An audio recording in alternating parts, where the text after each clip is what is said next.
আসসালামু আলাইকুম। শুভ সকাল। সুপ্রিয় নবম দশম শ্রেণীর শিক্ষার্থীরা, হাজী আশরাফ আলী হাই স্কুল কর্তৃক আয়োজিত অনলাইন ক্লাসে তোমাদের স্বাগত জানাচ্ছি। আমি মোহাম্মদ ইয়াসিনুল্লাহ, সহকারী শিক্ষক, হাজী আশরাফ আলী হাই স্কুল। বিগত ক্লাসে আমি তোমাদের জীববিজ্ঞান বিষয়ের অষ্টম অধ্যায়ের বৃক্ষের গঠন ও কাজ সম্পর্কে বিস্তারিত আলোচনা করেছি। আজকে আমি তোমাদের সাথে বৃক্ষের গঠন ও কাজের একক নেফ্রন নিয়ে আলোচনা করব। আর একটা টপিকস আলোচনা করব, বৃক্ষে পাথর এবং বৃক্ষ বিকল হয়ে গেলে কি করা হয়। বৃক্ষ বিকল হয়ে গেলে আমাদের ডায়ালাইসিস করতে হয় এবং বৃক্ষ বা কিডনি প্রতিস্থাপন করতে হয়। চলো আমাদের ক্লাস শুরু করা যাক। তোমাদের স্বাগত জানাচ্ছি।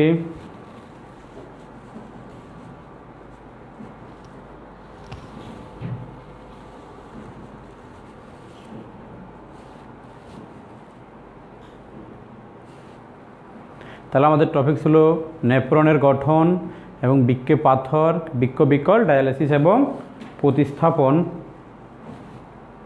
তাহলে আমরা এটা কি দেখতে পাচ্ছি, বৃক্কের ভিতরে প্রতিটি বৃক্কে 10 থেকে 12 লক্ষ কি থাকে, নেফ্রন থাকে।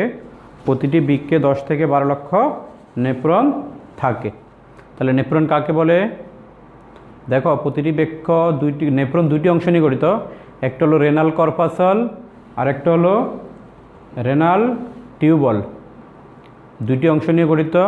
প্রতিটি রেনাল কর্পাসল আবার দুইটি অংশ নিয়ে গঠিত, যথা বোমান ক্যাপসুল এবং মালফিজিয়ান গ্লোমেরুলাস এবং বোমানস ক্যাপসুল। তাহলে আমরা দেখে নিই নেফ্রনে কী থাকে। এটার নাম হলো সংগ্রাহক নালী।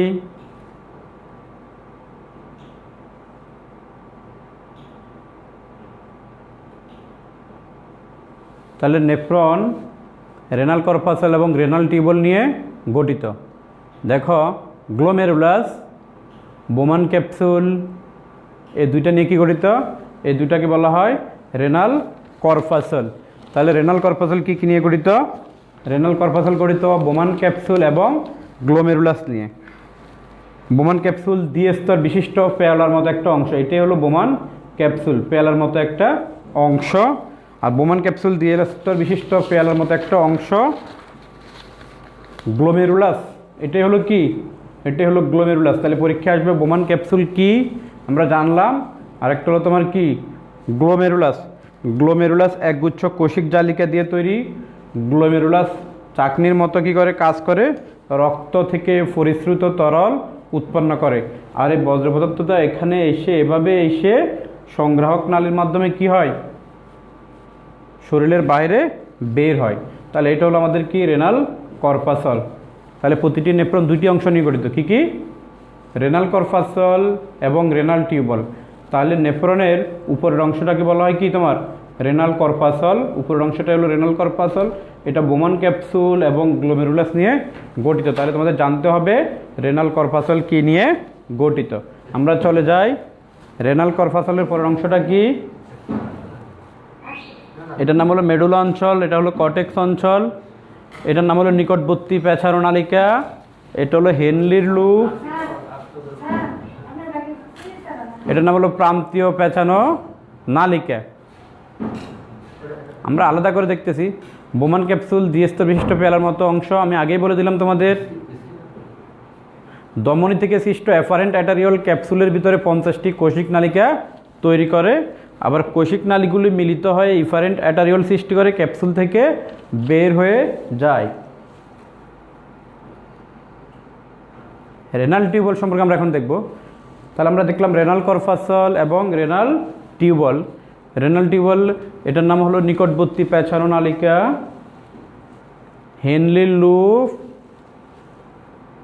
আর হলো প্রান্তীয় পেছানো নালিকা। তাহলে আমরা কি দেখলাম? রেনাল কর্পাসল এবং রেনাল টিউবল। রেনাল টিউবল কি নিয়ে গঠিত? রেনাল টিউবল 3টি অংশ নিয়ে গঠিত। নিকটবর্তী পেছানো নালিকা বা প্রক্সিমাল পেছানো নালিকা, হেনলির লুপ, আর হলো তোমার কি, প্রান্তীয় পেছানো নালিকা। শিক্ষার্থী বন্ধুরা, তোমাদের পরীক্ষা আসবে চিত্রসহ নেফ্রনের গঠন ব্যাখ্যা করো। তাহলে তোমরা লিখবা প্রতিটি নেফ্রন দুইটি অংশ নিয়ে গঠিত। প্রতিটি নেফ্রন কয়টি অংশ নিয়ে গঠিত?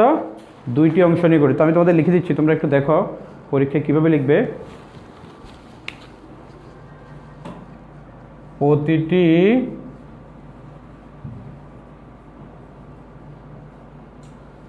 নেফ্রন দুইটি অংশ নিয়ে গঠিত, যথা এক রেনাল কর্পাসল, দুই রেনাল টিউবুল, দুইটা অংশ। তারপর তোমার লিখবা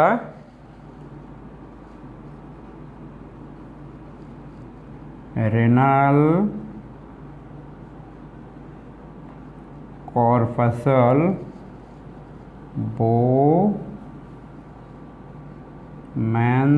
ক্যাপসুল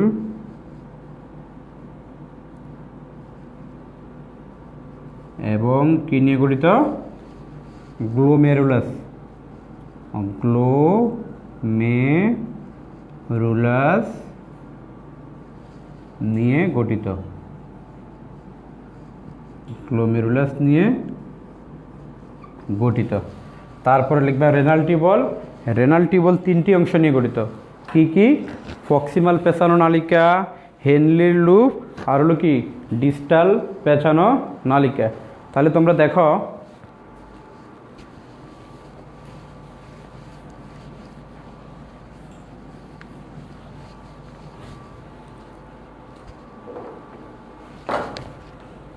তাহলে কি কি? এটা হলো তোমার রেনাল টিউবলের অংশ। রেনাল টিউবল কি কি নিয়ে গঠিত? রেনাল টিউবল হলো নিকটবর্তী পেঁচানো নালিকা, হেনলির লুপ এবং প্রান্তীয় পেঁচানো নালিকা নিয়ে গঠিত। তাহলে আমরা একটু সামনের দিকে যাই, ব্যাক করে পিছনের দিকে দেখি কি। হ্যাঁ, তোমাদের নেফ্রনের চিত্রটা আসলে তোমরা এভাবে আঁকবে, এটা লাগবে না, তোমরা শুধু এই চিত্রটা এঁকে দিলেই তোমাদের পরীক্ষায় অনেক সময় শুধু নেফ্রনের চিত্র আসতে পারে, 3 নাম্বার পেয়ে যাবে। তাহলে বাসায় তোমরা ভালো করে নেফ্রনের চিত্রটা প্র্যাকটিস করবে, নেফ্রনের চিত্রটা পরীক্ষায় আসে। শিক্ষার্থী বন্ধুরা, এখন আমরা চলে যাব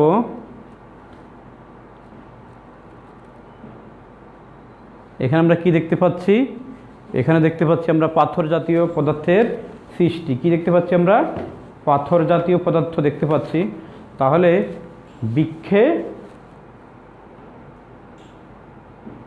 বৃক্ষে পাথর নানা রকম রোগের কারণে বৃক্ক বা কিডনি স্বাভাবিক কাজে বিঘ্ন ঘটে, যেমন কিডনির প্রদাহ, তারপর হলো তোমার প্রস্রাবের সমস্যা, কিডনিতে পাথর ইত্যাদি উল্লেখযোগ্য। কিডনি রোগের লক্ষণগুলি হলো তোমার প্রস্রাবে জ্বালাপোড়া করবে, শরীর ফুলে যাওয়া, তারপর রক্ত মিশ্রিত প্রস্রাব হওয়া, ঘন ঘন প্রস্রাব হওয়া ইত্যাদি। মানব বৃক্ষে পাথর জাতীয় পদার্থের সৃষ্টি বৃক্ষে পাথর নামে পরিচিত। তাহলে বৃক্ষে পাথর বলতে কি বুঝি আমরা? বৃক্ষে পরীক্ষা আসতে পারে, বৃক্ষে পাথর বলতে কি বুঝো? তাহলে আমরা লিখব মানব বৃক্ষে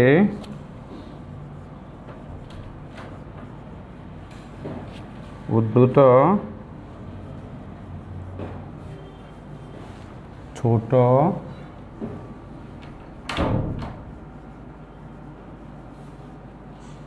আকারের পাথর জাতীয়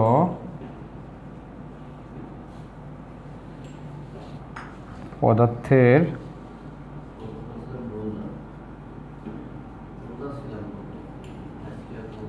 সৃষ্টি বৃক্ষে পাথর হিসেবে পরিচিত।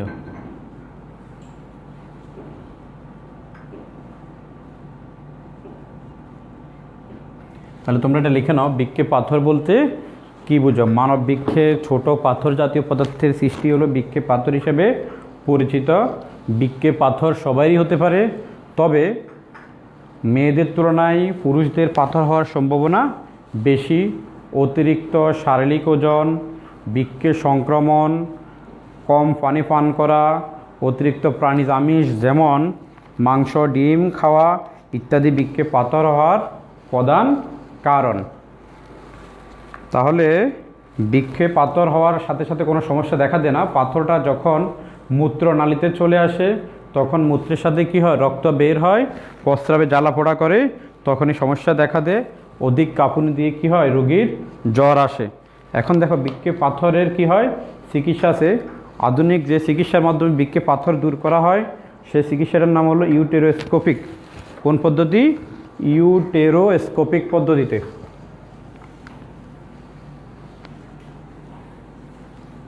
আধুনিক কোন পদ্ধতিতে পাথর অপসারণ করা যায়?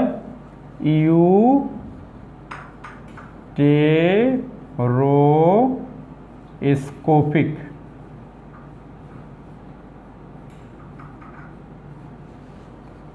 ইউটেরোস্কোপিক পদ্ধতিতে বৃক্কে পাথর কী করা যায়?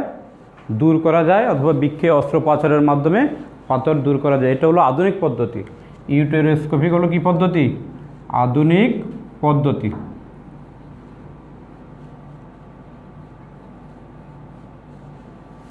তাহলে আমাদের বৃক্কে যেন পাথর না হয় তার জন্য আমাদের কী করতে হবে? নিয়মতান্ত্রিক জীবনযাপন করতে হবে, বেশি পরিমাণে পানি পান করতে হবে, তারপর হলো তোমার ধূমপান করা থেকে বিরত থাকতে হবে, প্রাণীজ আমিষ অতিরিক্ত খাওয়া থেকে কী থাকতে হবে? আমাদের বিরত থাকতে হবে। আমরা চিত্রের মাধ্যমে একটু দেখি ইউটেরোস্কোপিক পদ্ধতিটা কি। এটাই হলো ইউটেরোস্কোপিক পদ্ধতি। আধুনিক পদ্ধতিতে বৃক্ষ থেকে কী করা হয়? পাথর দূর করা হয়। এটাই হলো ইউটেরোস্কোপিক পদ্ধতি। ইউটেরোস্কোপিক পদ্ধতিতে পাথরকে অপসারণ করা হচ্ছে। এভাবেই তোমার পাথরটা অপসারণ করা হয়।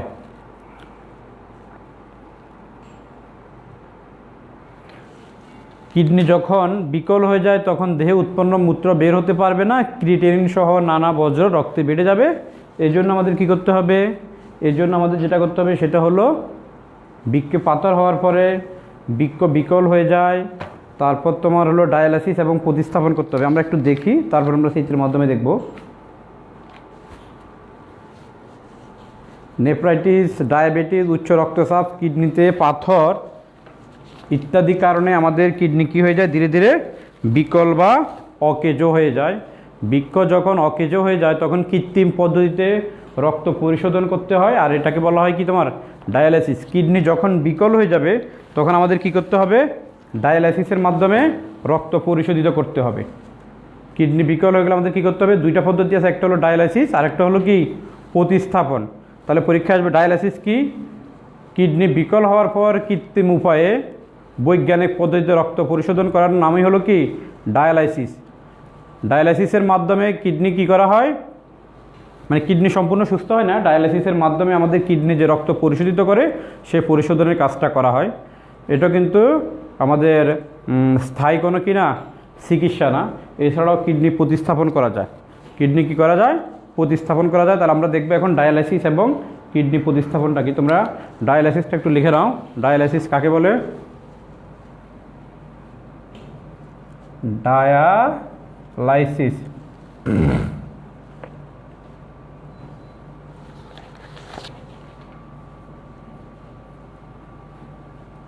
বৃক্ক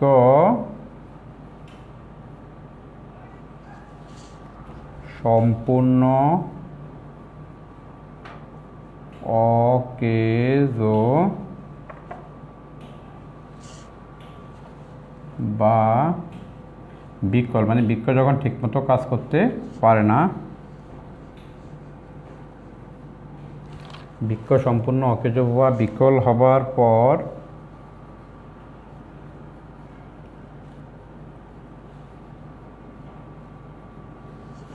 বৈজ্ঞানিক উপায়ে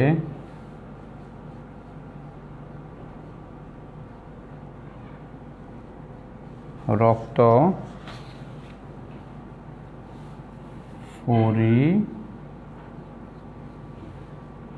শোধিত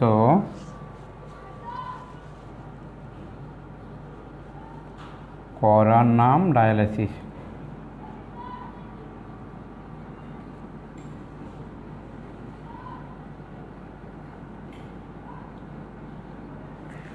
ডায়ালাইসিসটা হলো তোমার খুবই ব্যয়বহুল একটা চিকিৎসা পদ্ধতি, আর যে মেশিনের সাহায্যে ডায়ালাইসিস করা হয় তাকে বলা হয় ডায়ালাইজার। যে মেশিনের সাহায্যে ডায়ালাইসিস করা হয় তাকে বলা হয় ডায়ালাইজার। তাহলে বৃক্ক সম্পূর্ণ অকেজো বা বিকল হবার পর বৈজ্ঞানিক উপায়ে রক্ত পরিশোধিত করার নামই হলো কি ডায়ালাইসিস। ডায়ালাইসিস কীভাবে করা হয় আমরা একটু চিত্রের সাহায্যে দেখে নিই।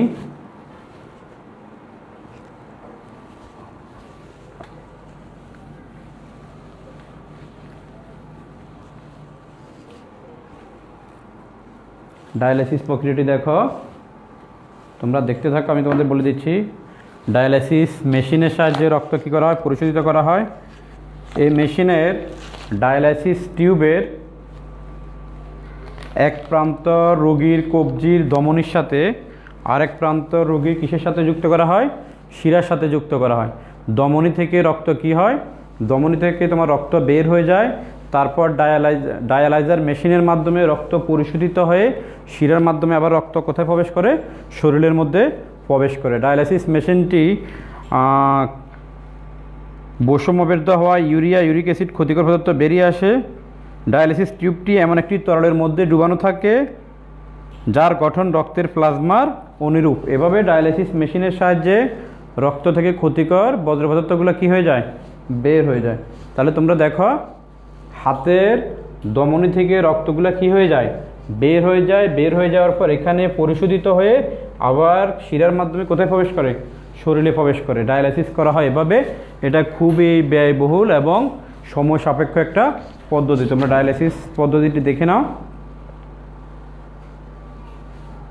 তাহলে ডায়ালাইসিস কীভাবে করা হয়, ধমনী থেকে রক্ত বের হয়ে যায়, আবার শিরার মাধ্যমে রক্ত শরীরে প্রবেশ করে। এটা হলো তোমার ডায়ালাইসিস। আরেকটা পদ্ধতি আছে যেটা হলো কি প্রতিস্থাপন। যখন কোনো ব্যক্তির কিডনি বিকল বা অকেজো হয়ে পড়ে তখন সুস্থ ব্যক্তির কিডনি তার দেহে প্রতিস্থাপন করা হয়। একে বলা হয় কিডনি সংযোজন। কিডনি সংযোজন দুইভাবে করা যায়। কোনো নিকট আত্মীয়ের কিডনি প্রতিস্থাপন করা যায়, নিকট আত্মীয় বলতে মা, বাবা, ভাই বোন, মামা ইত্যাদি, অথবা মৃত ব্যক্তির কিডনি সুস্থ ব্যক্তির দেহে প্রতিস্থাপন করা যায়, একে বলা হয় ব্রেন ডেথ।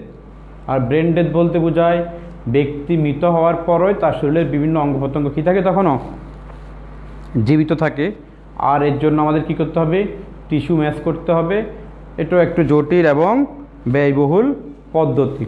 তারপর আমরা দেখব, তাহলে আমরা দেখলাম বৃক্কে পাথর হওয়ার পরে কি করতে হয়, বৃক্ক যখন অকেজো হয়ে যায় তখন ডায়ালাইসিস করতে হয়। ডায়ালাইসিস আরেকটা হলো তোমার কি প্রতিস্থাপন করতে হয়।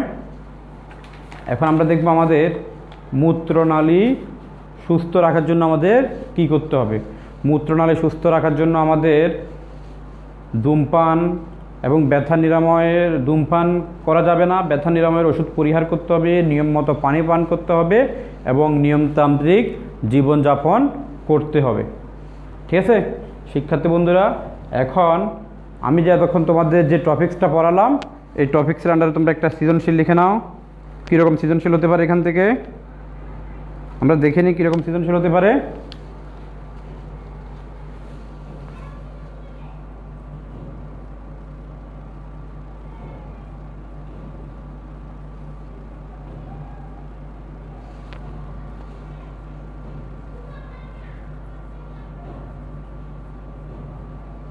দীর্ঘদিন ডায়াবেটিসের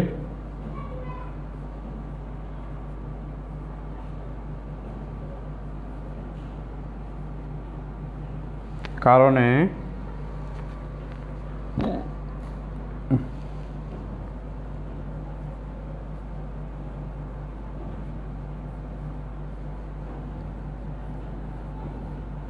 করিম সাহেবের কিডনি সম্পূর্ণ অকেজো হয়ে গেছে।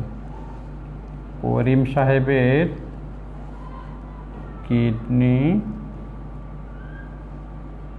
সম্পূর্ণ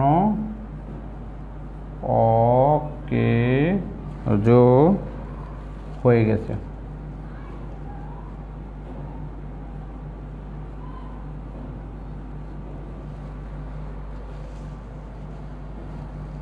তাকে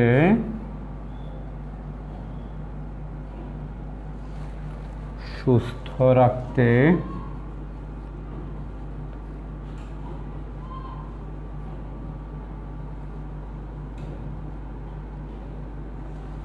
মেশিনের সাহায্যে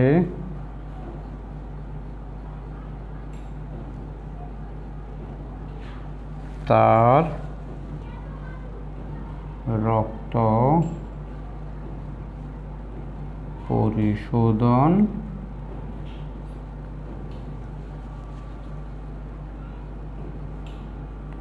করা হয়।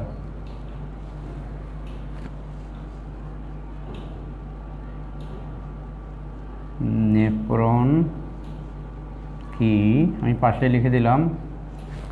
হেনলির লুপ বলতে কি বোঝাও? হেনলির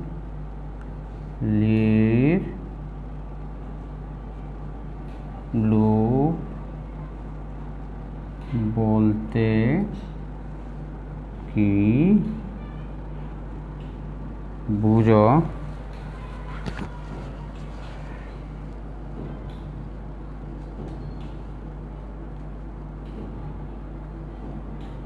করিম সাহেবকে সুস্থ রাখার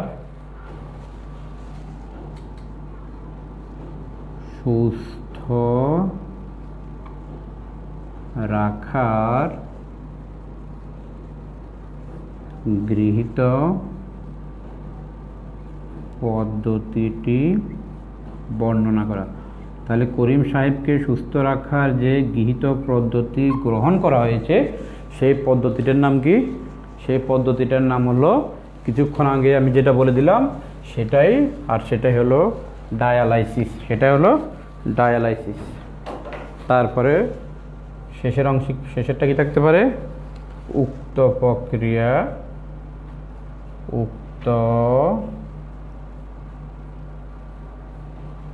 প্রক্রিয়া ব্যাহত হলে সুস্থ জীবনযাপন অসম্ভব। সুস্থ জীবনযাপন অসম্ভব। যুক্তিসহ বিশ্লেষণ করো। যুক্তিসহ বিশ্লেষণ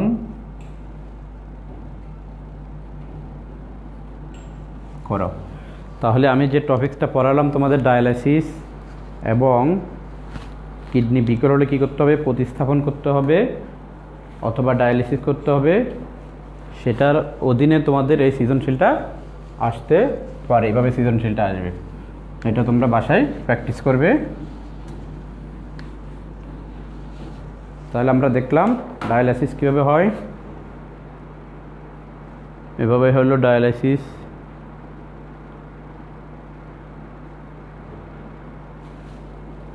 আমাদের এখানে সাউন্ড হবে না, তারপর দেখি ভিডিওটা চলে কিনা তোমাদের।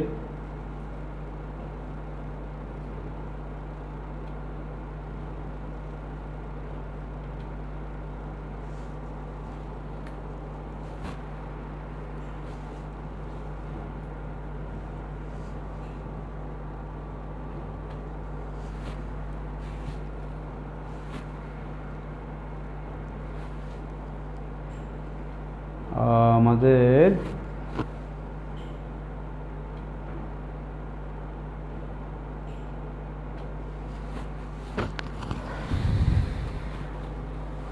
তাহলে